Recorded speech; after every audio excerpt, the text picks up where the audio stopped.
on one sec. Yeah, welcome everybody to the June sustainability series. We're about a minute past the hour, so just to be mindful of people's time, I think we'll get going here.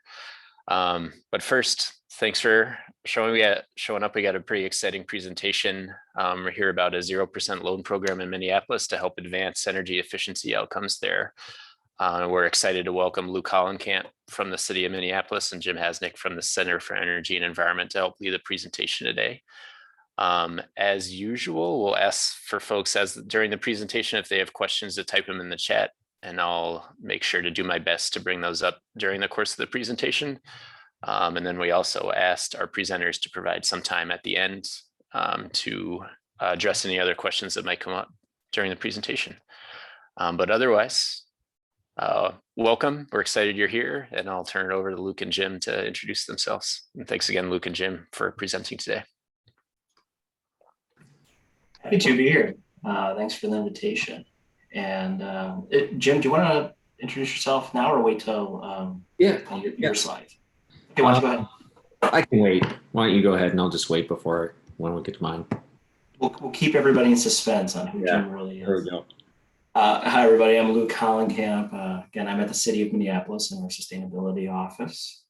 Pleasure to join you all virtually today. We're going to talk a little bit today about our 0% residential loan program and the evolution of it and how we've been using that program to promote, particularly of late, residential decarbonization.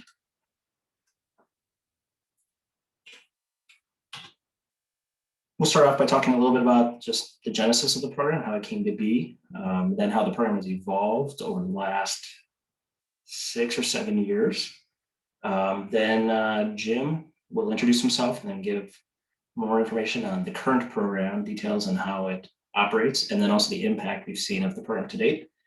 And then we'll return to some of my slides, which will give a view of our future aspirations for the program, and then some guidance that Kevin asked us to put out there for a community such as Rochester that might be interested in establishing a similar program such as this. So a little grounding first. In Minneapolis, we have a community-wide greenhouse gas emissions reduction goals. Our headline goal is 80% reduction by 2050, with our next interim goal being a 30% reduction by 2025. And we have seen reductions in our emissions since our baseline year of 2006, as you can see, and we are now below what was our 15% reduction target by 2015. And when we take that GHG emissions inventory that we do annually, we break it out into those component sectors. We basically follow 5 different sectors of emissions producing activities. We see that electricity consumption and natural gas consumption are our 2 largest contributors, and both of those are the result of energy use in buildings. So 72% of our total emissions come from energy use in buildings. And then if you're to break that down into residential, commercial, and industrial sectors, and this data is a little bit dated by now, 2015, but year over year it's about the same. Residential emissions account for about 1/3 of those building sector emissions. It's pretty equally shared across those 3 sectors. And in residential in particular, there's a little bit more natural gas use than electricity use, or natural gas emissions than electricity emissions, compared to a very different situation for industrial, where there's a lot more electricity emissions than gas. But for the purposes of today, we're focusing on that residential sector. And then again, that 1/3 of the emissions in the building sector come from residential, and almost 3/4 of emissions in our entire inventory come from the building sector. So recognizing the importance of the residential sector, we decided back in 2015, 2016 to start piloting a number of different programs that would be focused on reducing emissions in those sectors. We didn't have a lot of sustained funding, so it really began as a pilot, this idea of a 0% loan program, a program that would help residents afford energy efficiency improvements. So we started off with a relatively modest budget, as you'll see, particularly compared to what we have today, of $60,000. And we actually jointly use that budget for paying the customer fee for a home energy squad visit. And for anyone who's not familiar, that is an audit, a home energy audit service that is provided by CEE and sponsored by our two utilities up here, Xcel Energy and Center Point Energy. And it's a relatively comprehensive residential audit. And since CEE is the provider of that audit, and since they have a loan arm to the organization, we were able to create kind of a joint budget and use that $60,000 to fund basically free home energy squad visits and 0% loans. With that limited amount of money, we first decided to focus on low income households. If I remember correctly, it was about 100% or maybe even less of area median income back in those days. So still a very large population of Minneapolis was eligible for this loan program. That is one of the things we often do in programs in my office and in the city in general, is when there's a limited budget and we're not sure how fast it's going to go or how popular it's going to be, but we think it might go fast, we try to restrict it to the folks that need it most. In this case, it was low-income households. And now one of the other lenses we apply is environmental justice areas. We've designated 2 parts of the city that have seen historically disinvestment in environmental infrastructure, and we call those green zones. So if this was being piloted today, we would say it'd be low-income households and green zone and households of any income within those green zone communities. What we did though is towards the year end of this program, or towards the year end of these 2 years, with money that was remaining, we were able to open it up to all residents across the city. That was something that I don't believe we planned at the beginning, but it was something we realized we're able to pivot pretty fast to. And in Minneapolis in particular, we are on a 1-year budget cycle. So when you've got $60,000 budgeted to a program, come December 31st, if you haven't used it, generally, and the vast majority of the time, it disappears on January 1st. So we wanted to do everything we could to promote the program and get that money out the door to people. And the first eligible projects we had were particularly on envelope upgrades. This was attic air sealing and insulation, as well as wall insulation. And these are projects that are already, or were already incentivized by the utilities. Particularly, you can get a rebate. So we were in essence layering on not another rebate, but a financing mechanism, a zero interest financing mechanism that could help make those even more affordable and turn those into, instead of one lump, a couple of $1,000s up front, it could be something that was paid out over a longer period of time. And then in 2018, what would turn into a very successful pilot program in 2015 and 16 became a permanent program. This was really made possible because of a policy decision made by the city council and the mayor, which was to increase a utility franchise fee, resulting in more revenue coming into the city, and then dedicating that revenue to climate action.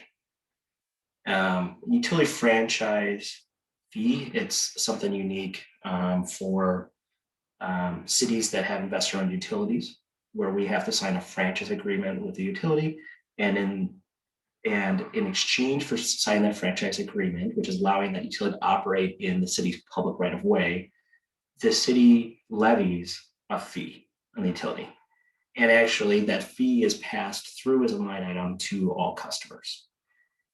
In general, City of Minneapolis, that has been used to raise general revenue for the city. We do it also for fiber optic internet, cable, telephone, things like that.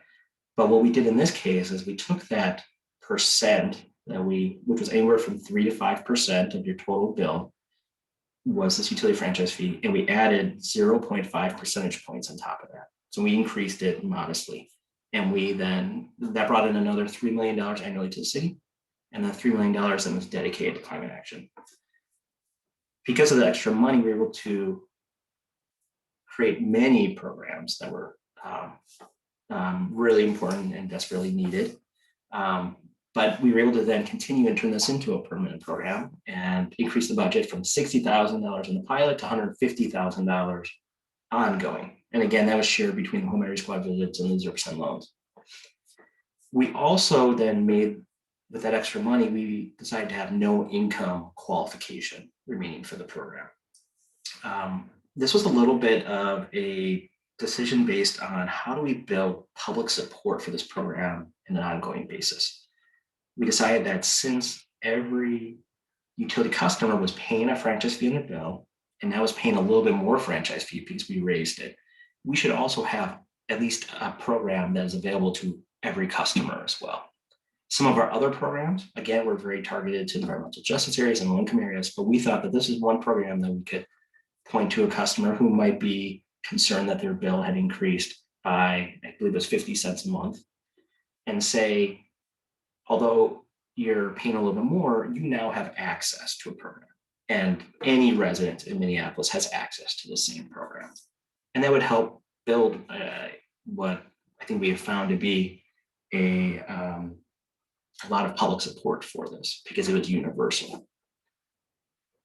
We also then added health and safety improvements as eligible projects. This was in conversations with CEE that oftentimes there were, when you're looking to do envelope upgrades like insulation, that there might be existing non-tube wiring or poor ventilation in the house that needed to be addressed. So we now saw this was as a way to also improve the health, indoor health, and the safety of a building, and not jeopardize those when adding in energy efficiency. We also then added in that a loan requirement, that a new loan requirement was that you had to also have a home energy squad visit within the last 3 years. The idea being here that if someone's going to take part in the loan program, we want them to have a very comprehensive picture of the energy efficiency needs of their household.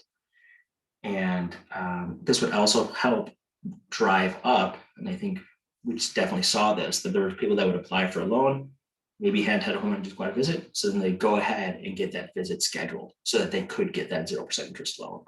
And during the home energy squad visit, in addition to the information provided to a homeowner, there was also a lot of, there are also direct installs such as weather stripping, LED light replacements, faucet aerators. There was a blower door test done. A lot of really beneficial projects were done during that one visit that would help kind of compound the effect of the 0% loan that we were offering. We also increased them. Hey, Luke, there's a quick question. Would loans apply to solar as well, beyond energy efficiency? Someone is somehow reading ahead. That actually is something that pops up in subsequent years. So I will get to that shortly. So also in 2018, we increased our outreach and marketing. This is an example of an insert we actually put into water bills. Every month with a water bill, if you get a paper copy of the water bill, we have insert availability, and partnering with CE and the utilities, we were able to start putting in water bill inserts to get word out about the program. And we did a lot of other marketing as well, but we also tried to make these seasonal. So I think this water bill insert ran probably in October, and people are starting to think about winter comings and thinking about maybe the ice dams they had last year, or how drafty their house felt. So this was kind of a reminder that there's assistance available. And we actually mentioned different forms of assistance, that home energy squad is available, 0% financing is available, and one of our other programs, a truth and sale of housing energy disclosure report, is also available for people to find out more information about their house.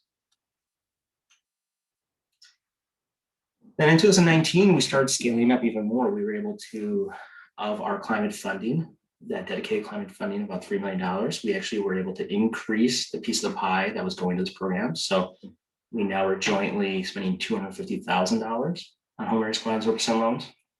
We also then moved beyond envelope and moved beyond health and safety to include now high efficiency furnaces, high efficiency boilers, high efficiency central AC units, high efficiency water heaters, and programmable thermostats.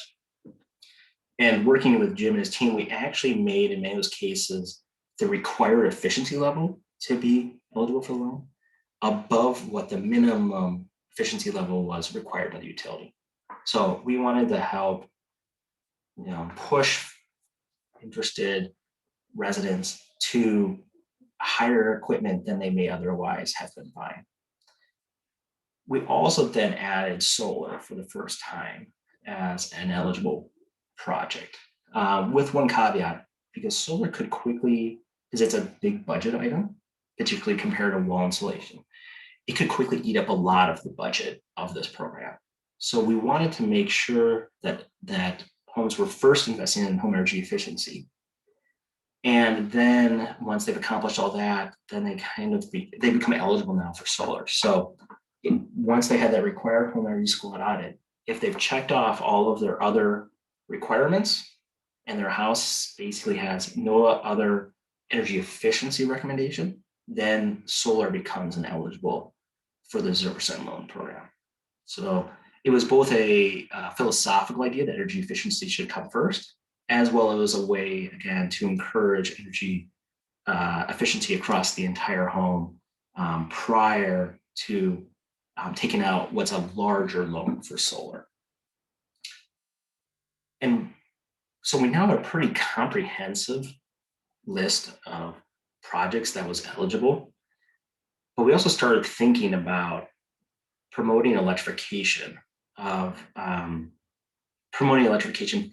via this program and making a larger impact on gas emissions or the reduction of gas emissions. And we were realizing there's a little bit of a perverse incentive here that if, for instance, a home energy squad visit said that it was recommended you got a new high efficiency boiler and you came to CE in the city and said, I want a solar loan, we would say, you've got that one recommendation still, so you're going to have to go out and get that new high efficiency furnace or boiler before you're solar eligible. So inadvertently, we were actually promoting the installation of gas infrastructure that's going to be around for potentially 20 to 30 years to be able to unlock renewable electricity. And we saw that as odd, particularly compared to the trends we were seeing on the natural gas side, which said we had to start making a big difference. So starting in about 2017 and becoming more obvious in 2018 and 2019, this city's emissions started to look a little different. We'd seen reductions in electricity emissions pretty consistently for the last decade, almost 2 decades. But natural gas emissions were stubbornly constant. The reason behind this trend is we were using a little bit less electricity thanks to energy efficiency, but primarily the electricity was getting greener with a lot of the projects that Xcel Energy was putting onto the grid. On the gas side, there wasn't a renewable alternative to gas, and we were actually seeing that new growth in buildings, despite energy efficiency, was leading to more gas usage. So 2006, and even in the early 2010s, when we were doing our climate action plan, we were worried about electricity being our biggest barrier and needing to decarbonize that. Now we're a different path where we see that gas actually was our biggest source of emissions and our biggest issue to tackle. So we entered a new era. We saw our historic crossover of electricity and natural gas emissions, and we started looking at what the trends are going to do going in the future. And if you follow the trend of natural gas, it was going up. And we didn't see any end in sight unless we changed business as usual. On the other end, electricity, those trends were likely to continue going down. And we had a number of plans and goals and scenarios that were going to show how electricity emissions went down, whether it was the city's own 100% renewable electricity by 2030 goal, or Xcel Energy's approved plans for closing coal plants and putting more renewables onto the grid, and then actually their vision out to 2050 as well. Now, we went from an electricity-focused era to really more of a gas-focused era. And that played into a lot of our changes to the program in 2020 and 2021. We wanted to avoid investing or being a partner in investing in new gas combustion equipment that was just going to continue that business as usual trend line and result in new gas using equipment for the next couple decades, and focus instead our limited financial resources, albeit greater than they were years past, on the future, which would be electrification renewables. So we made some more modifications to the system to get to this point. We, on the heating system side, said we will provide 0% loans on cold climate air source heat pumps, which we're starting to see some market penetration of in Minneapolis homes. But loans will not be available for furnaces and boilers. Similar in water heaters, we would say that yes to electric heat pump water heaters and no to gas power vented and condensing water heaters. And in both those cases, it wasn't that we were saying no to water heating and no to heating. We were saying that you have to pick a certain technology that we want to start promoting. And the end effect we were trying to accomplish with this, and are still accomplishing, is to promote fuel switching via the customer demand side. There's a little bit of a chicken and the egg problem with switching over gas appliances to electric appliances, and that often a consumer is not aware of them and doesn't know to ask a contractor about them. And also a contractor often doesn't stock them in their truck, doesn't have access to them from manufacturers, isn't knowledgeable in installing them, and therefore never brings it up as an option to a customer. And we found that we could potentially change the customer demand side a little bit by hopefully incentivizing customers to say, well, I didn't want to use this loan for my water heating, a new water heater. And I guess I will do the legwork of reach out to contractors looking for an electric heat pump water heater because this incentive is valuable to me.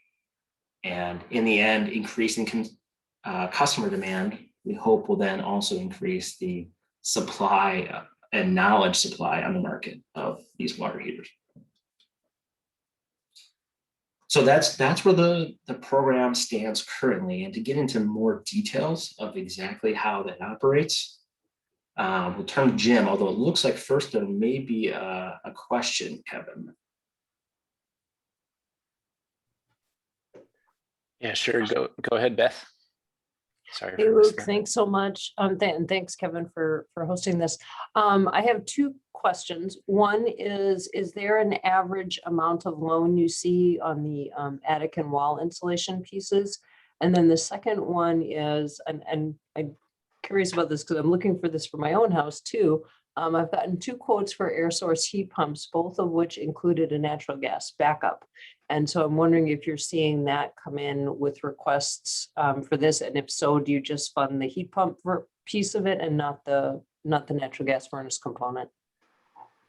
Great questions, and I think Jim, you're probably the one best suited to answer those. And I think some of those answers will come during your presentation, but maybe we'll pitch it over to you for your parts here now, Jim. Yeah, thanks. Hello, everyone. My name is Jim Hasnik. I'm the director of our lending department over at Center for Energy and Environment, CE. And Beth, I guess I will touch on that a little later, but average, I'll show an average of our average loan size, which people do. We're coupling up the insulation with the heating at that time, and there is solar involved. But the installation, it's on average is a few $1,000s. Probably right around 3,000. As far as with the air source heat pumps for heating, we've honestly only been doing a handful of those where people were using those for the heating source as well. The ones that mostly been coming through or trickling through, they're just using it for the air conditioning piece right now. We wouldn't be able to finance the furnace or the backup and supplement heat source through the 0% program. We do have other programs, which I'll touch on as well, that through like Minnesota Housing, Department of Commerce, that we do have that are statewide that people can use for those items. But thanks for joining. Thanks for having me too and inviting us. But next slide. Luke.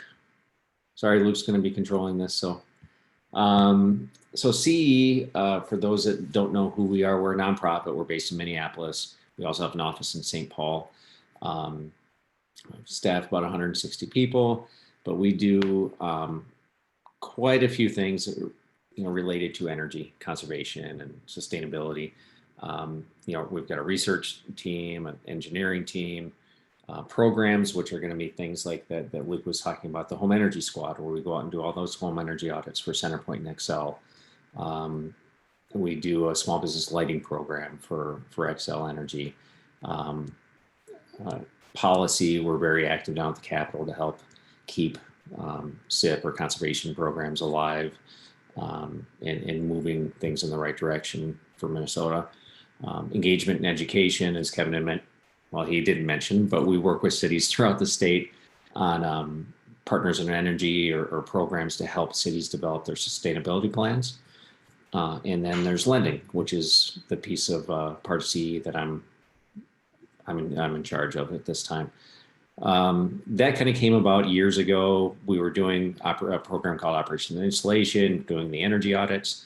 And then as we were promoting, hey, you need to get this done to your home, or we're recommending you do this to your home, people needed funding to get that done. So that's lending came about, over 30 years ago, and it's evolved over the years. I've been here 27 years, and I'm a lifer. But next slide.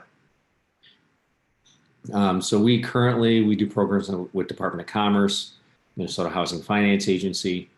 There's 17 cities throughout the metro that we partner with and contract with. Obviously, Minneapolis, one of them. Not only the 0% loan program, but Minneapolis is also broken into different neighborhoods, and we administer a lot of different neighborhood programs throughout the city as well. Some different county programs, some CDBG programs, and then some utilities, CenterPoint. Obviously, we have the home energy squad with CenterPoint and Excel, but we also have just rolled out an on-bill repayment program with CenterPoint. And we've got a geothermal and air source heat pump program with Great River Energy and some of their customers as well. Hey, Jim, there's a couple quick questions in the chat as things are getting started here. One was about, do you help, or does this program help pay for loans for new electric service that might be needed at homes as a result to accommodate a heat pump or other device? If it was part of the actual improvement, yes, we could add that in. Just as Luke had mentioned, if someone needed to update their electrical from knob and tube wiring, just for safety issues, that would come in the home energy squad report. But if they need a larger electrical system that's part of being able to put the air source heat pump online, yes, we could include that as part of the project. Okay, great. And then another follow-up question about a loan, just confirming that it's zero interest, or is there a variable interest component? And then how does the mechanism work so that is it repaid and then that same money or funds are available to other customers? Yes, it is 0%. It's not variable. It's a fixed rate. It is 0% APR. There's no application fees, no closing fees, no credit report fees. That's all covered as part of what we work with the admin part with the city. And then as far as the money circling back, the money does, as they're paying it back, it does go back to the city. Yes, it's not. Well, I take that back. I'm sorry. Luke, don't yell at me. It's actually our funding. I was thinking of our neighborhood programs. Those go back to the different neighborhoods that we do those. This program is actually, the dollars are CEEs. It's our funding that we're using for the loans. So any risk involved in the funding is ours. Someone doesn't pay it back. The city's funding, what that is doing is helping to subsidize and pay for, first of all, the home energy squad visits that have to be done. And then they're subsidizing the rate to buy it down to that 0% rate. The money actually comes back to CE, and then those are our funds to use for other programs or for our organization. Is that it? Average length of loans, which I will get through some of the, it looks like a couple of these questions I'll be getting through in some of the slides coming up. Cool. Jim, I might just jump in 1 second here. We've actually had a discussion with CE previously about, should the city be paying all of the fees, all the origination fees, actually buying down the interest to 0 or not? And at least from the city's perspective, we've come out consistently, because we kind of make modifications year over year and tweak the program a bit. Where we've come out is that 0% is really easy to understand, and it's a good selling point. It's a little bit harder to sell a 0.5% loan. It just doesn't sound as good. So although that would help make our money go further to finance more loans, it complicates the message and it complicates sometimes the outreach, and it just doesn't seem to be frank as sexy as a 0% interest loan. So that's from the city's perspective, we've decided to kind of wrap everything, all those other fees together to get it down to that 0% APR. Thanks, Luke. Next slide. Currently, we've got 12 staff in our department. I mentioned about 160 in our organization overall. Finance quite a bit through the state. Since our lending department started. About 2/3 of our loans are through using our own funds in Minnesota Housing, which is a state program, which I'll talk about, which is currently available for Rochester residents and anyone in the state. I'd mentioned with CenterPoint, we did roll out an on-bill repayment program last fall. That's kind of been slowly ramping up, which has been great, and looking forward to potentially working with other utilities around the state to get that up and running. And then last year, we did about 18 million in loans last year for Minnesota residents. Again, so we do have some different loan programs. We have energy loans, which is a large focus of what we do. Obviously, with the City of Minneapolis, our own funding, Department of Commerce, and Minnesota Housing for HVAC, water heating, the ground source heat pumps, air source heat pumps, windows, doors, which we can't do through the Minneapolis program, which I'll touch on the Minneapolis program specifically in a second here. And then solar projects has been ramping up since we rolled out a solar program about 5-6 years ago. And then the rates are anywhere from 0% like the Minneapolis up to about 6.5%, which is through some state programs, some of our programs for the state. Thanks, Luke.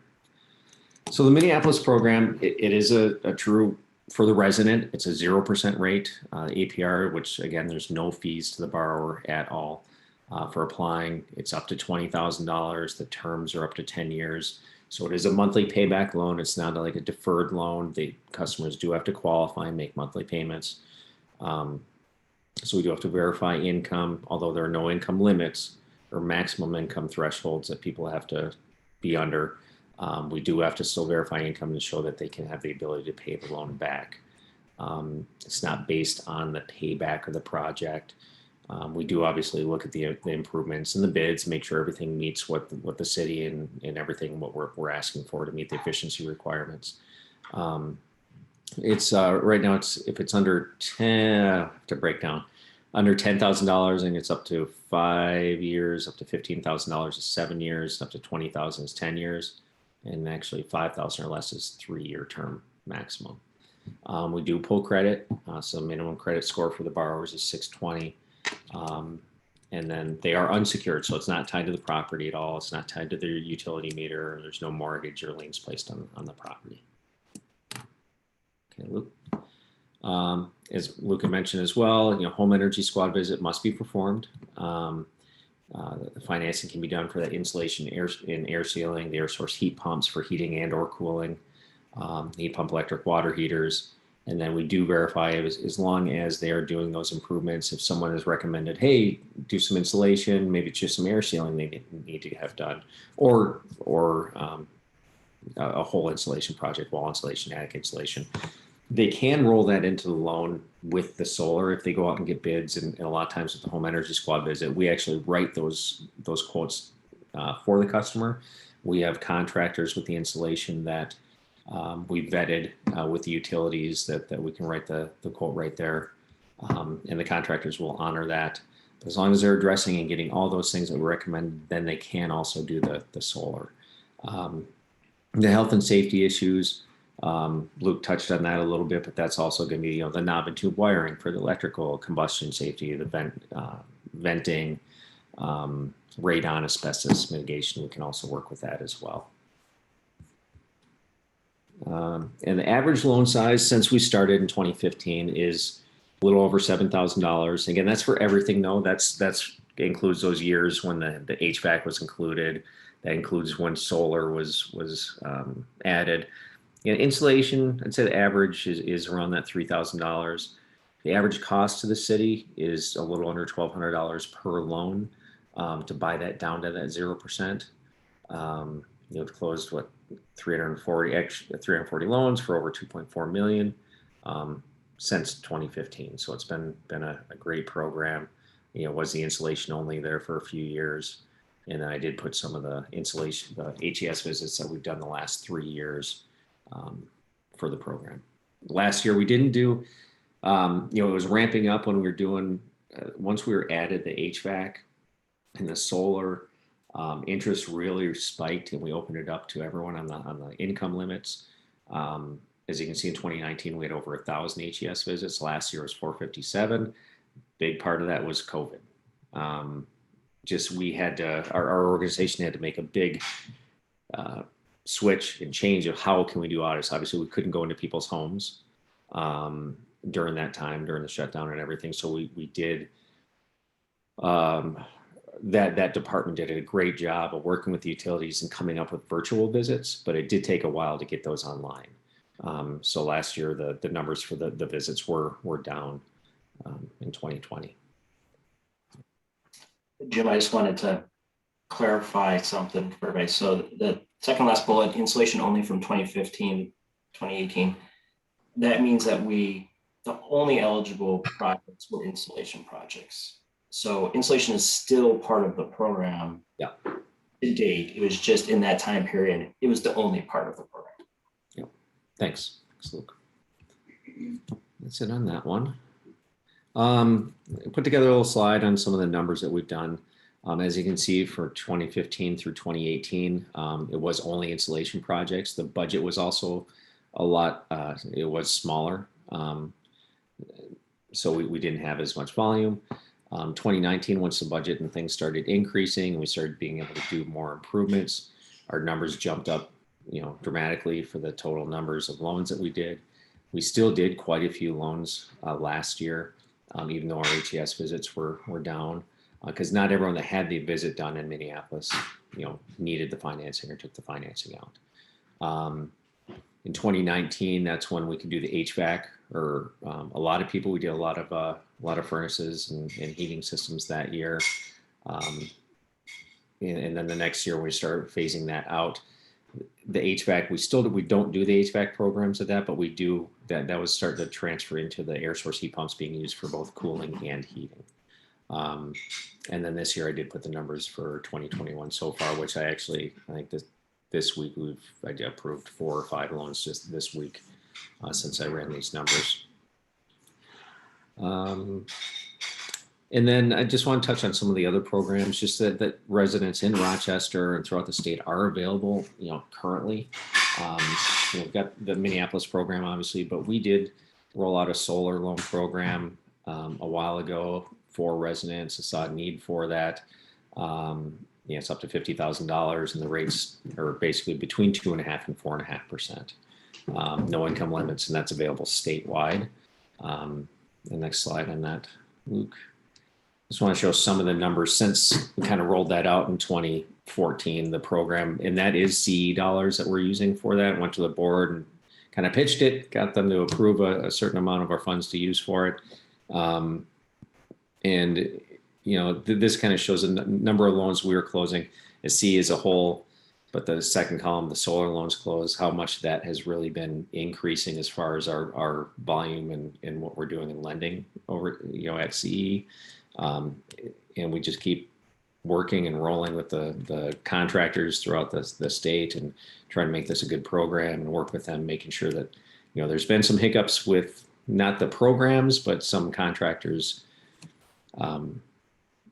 giving kind of the industry a black eye over the last, several years. There's been a couple of contractors, so just working hard with them at the Capitol and policy and MNCEA and trying to make sure we can do what we can do to make solar, successful in Minnesota.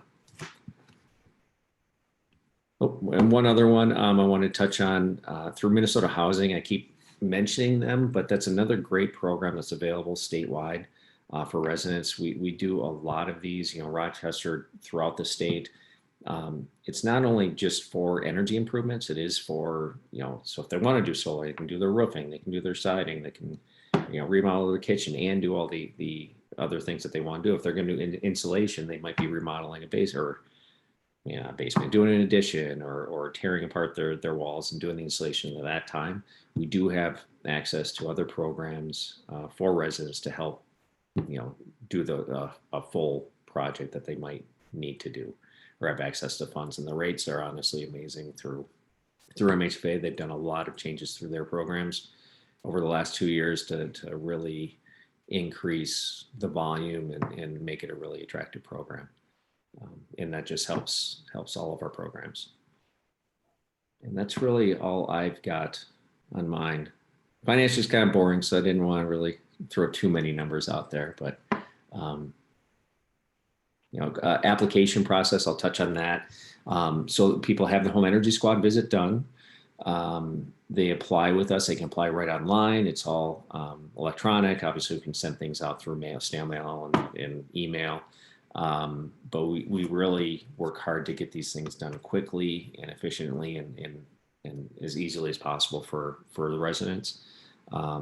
Great staff, and it's just and with the help of Minneapolis and Luke and everyone over there, the Minneapolis 0%'s been really successful, and it's been a great program.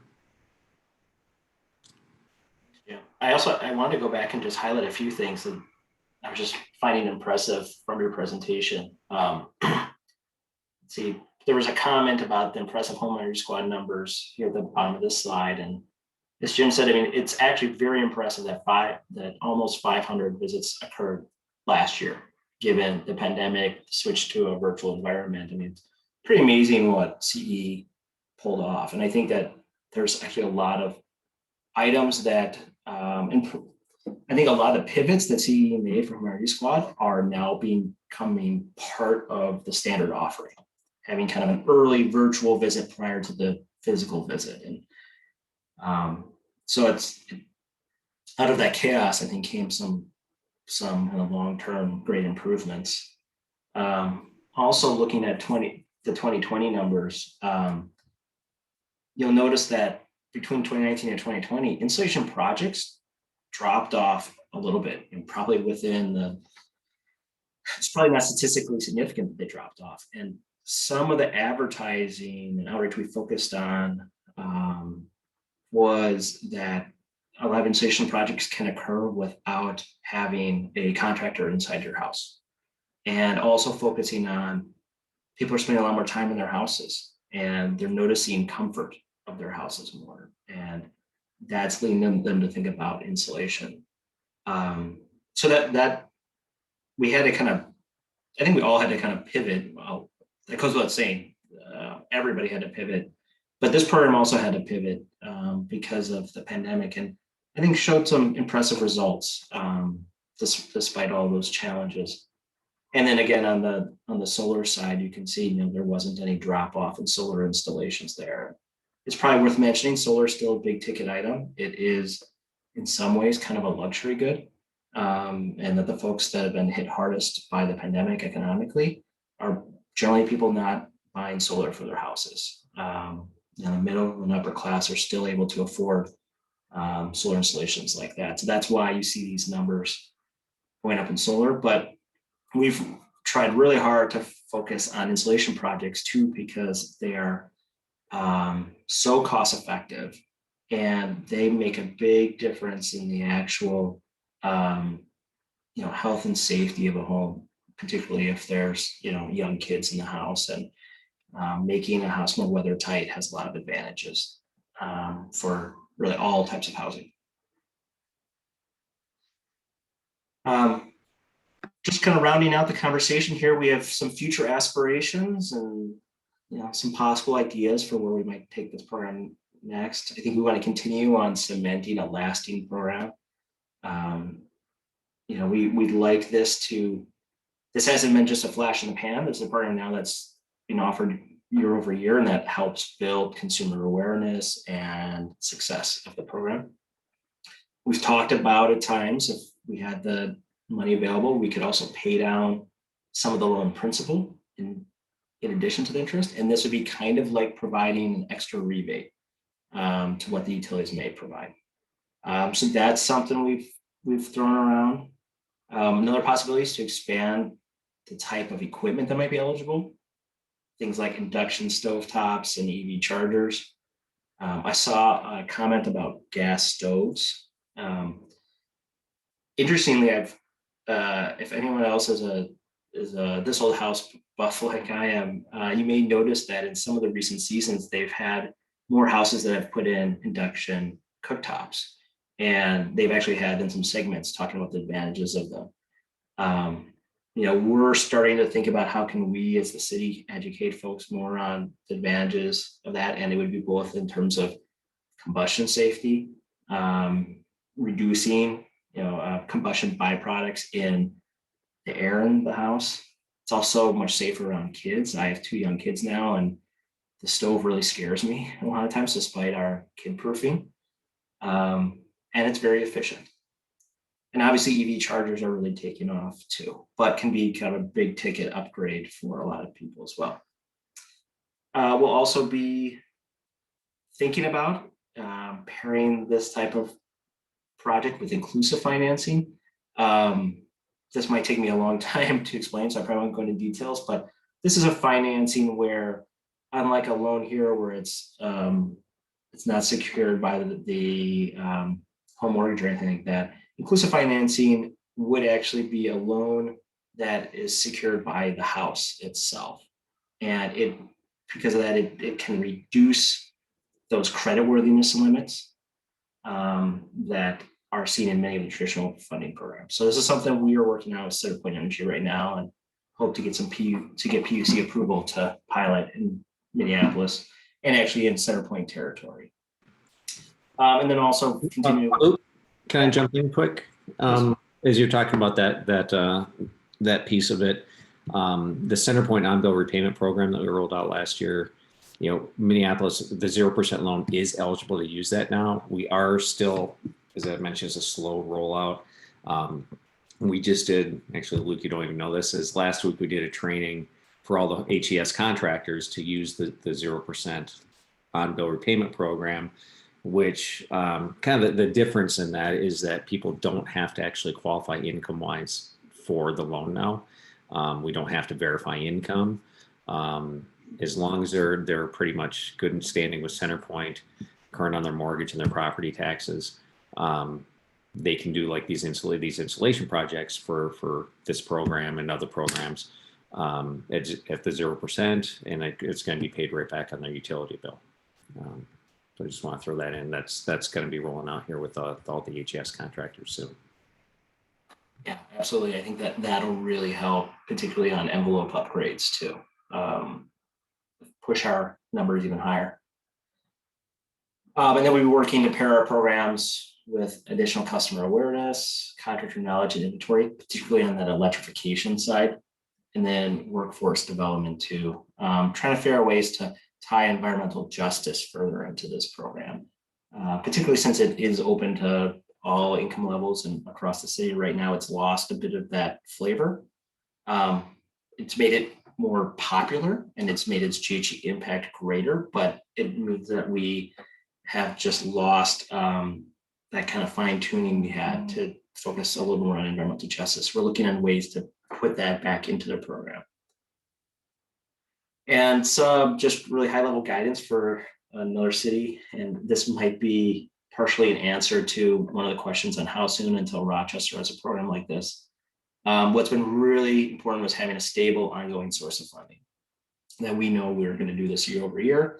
We might tweak eligibility requirements. We might fine tune certain elements. The budget may waver a little bit, but we know we're going to be able to continue it year over year. And that has been very important to the success of the program. I'd also recommend pairing it with a home audit program. They really go hand in hand well.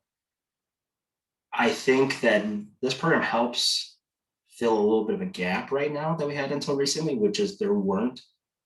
This is another question here. What is the impact of the ECO Act? Because utilities were prevented from incentivizing fuel switching previously, there wasn't much electrification and fuel switching going on in the residential market. We then decided that with our money, which wasn't constrained by those, our money being the city's money, which weren't constrained by those regulations, the statewide level, that we could then promote electrification and fuel switching. Now, the ECO Act will allow those to occur now via utility incentives. So I think we're not exactly sure on what that impact will be now, but hopefully it means that you'll see electrification just increase even more. Or we may find things like, again, induction cooktops that aren't necessarily part of utility incentive programs that we then need to focus more on. I'd recommend working with a trusted, knowledgeable partner like CEE.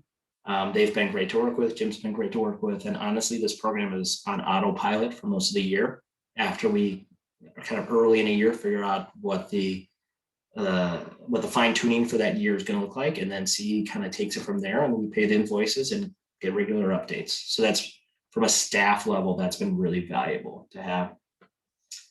If your demand for services exceeds the supply of funding, then definitely focus on environmental justice and equity. That's more important and more recognized now than ever. And if there is some sort of income or geographically focused element to a program, try to build in that flexibility of opening up the program to everybody at year end if you have the resources available. And you don't want to necessarily lose funding. And it's often a way, and I think we've seen this at CEE, you get a lot of interest at year end when you remove those limitations. So it's definitely a way to get people to, I think, pick up projects that they maybe wouldn't have done otherwise. With that, we are happy to answer any and all questions you all have. Well, this is great. Jim and Luke, thanks a lot for your time. A couple questions from the chat. Or can the loans be used for manufactured homes? They could be, but in Minneapolis, I don't know of any. So if you're talking in Rochester, it would be honestly up to the city and the partner that you're working with, and where the funding source and where the funds are coming from. And we do have some manufactured housing programs in certain cities, and it's something that they wanted to address. We do administer those programs, but Minneapolis, there aren't any in Minneapolis. Great. Okay, thank you. I'll give folks another minute or two to type questions in the chat. One that came to mind during the presentation is, have you, Luke, Jim, seen an impact on local contractors? Just their own understanding and advocacy for the program itself or energy efficiency kind of occur over the past 5 to 7 years that the program has been offered? I can jump in a little bit on that. I mean, with the contractors, for home energy squad, I mean, there's a handful of contractors, like I think 6 contractors that they work with the utilities for the installation. So they enjoy it just because they're working with actually kind of the homeowners know that they're working with someone that's recommended and kind of vetted by the utilities. So I wouldn't say it does help them in the sense that people are getting this 0% rate to move forward with their project, which is a big incentive for the program, is to actually, hey, people want to do this, but they don't have a way to move forward or pay for it. So yes, it's definitely helped move more projects forward than maybe that would have gone through. Solar, of course, the solar contractors really would like it if there was no audit or the HES piece of it where they have to address the other items. They still love the program, but there's so many, the other programs that we do have are really going great, and they're using those and recommending those programs. But other than really just giving people more the ability to move forward on these projects is the biggest piece of it. I don't know if they answered your question or not, but was an answer for sure. No, that was very helpful. The contractor part is really difficult. Yeah. To be frank, maybe as a homeowner myself, I've worked with contractors and trying to, figure out getting an electric heat pump water heater. And even when we had to replace a boiler, I wanted a condensing unit, and a contractor was trying to talk me out of it. And it is just no one has an easy solution for that. I think you're starting to see some contractor companies start to specialize a little bit more in kind of forward-looking technology, and they're starting to use that a little bit more as a differentiator. That's, I think, what you'll probably see more of than kind of a giant sea change across the entire industry in a short term. And we do is see as a whole in our research department nationally, we have some really knowledgeable people that are in the forefront of the cold weather climate and the air source heat pumps in Minnesota, cold weather climates. And they're putting together training programs for contractors to be able to learn how to install these properly and move forward with these. So that's coming. And actually, I was just at a meeting before this, so something looks like it's going to be probably hopefully passed tomorrow. The legislation and piece of that is with that part of that program. So late breaking news. It's part of the sustainability series. Good to hear. There is a question in here that's a little more Rochester specific. When might Rochester expect a program like this? There has been this Sustainability and Resiliency Task Force that's been meeting for the past 14 months. And one of the strategies that was identified by this 45 community member task force was a program similar to this one. So this kind of this very helpful presentation today kind of represents maybe one of the first steps to understand how a financing mechanism like this was created, its success to date, and how it might be applicable to Rochester. So more to come. And our first presentation to City Council on that plan is Monday at 3:30 at its study session. So we'll get some good feedback and kind of understand what its path forward is at that point. But excited to consider programs like this because they definitely would be impactful here locally for sure. And it's very encouraging to see how widely it's been used in Minneapolis as well. There's another comment in here about a list of the contractors who specialize in these things. So is there an approved list of contractors for the home energy squad services, Jim? There is. I mean, those are going to be mostly the ASI contractors or installation contractors. If you're talking about the air source heat pumps, I could definitely get in contact with a person, Ben Schoenbauer, who kind of is the kind of lead on that in that field. And he might have some contractors that they're working with and know that have been trained properly in how to install these in our climate. Solar contractors, I've got a great relationship with a lot of them. So depending on what you're looking, air source heat pump. Yeah, if you can email me, I can get you in touch with someone over at our organization and see if they can give you a hand. There's my info. Awesome. Well, we're just about at the 1 o'clock hour. So I just wanted to thank Luke and Jim for their time today and helping us better understand this program. Thank you very much for being here. Yeah, thanks for having us. It was great. Yeah, thank you very much. Great to talk to all of you. Yeah. Thanks for having us, Kevin. Anytime. Yeah. Thanks,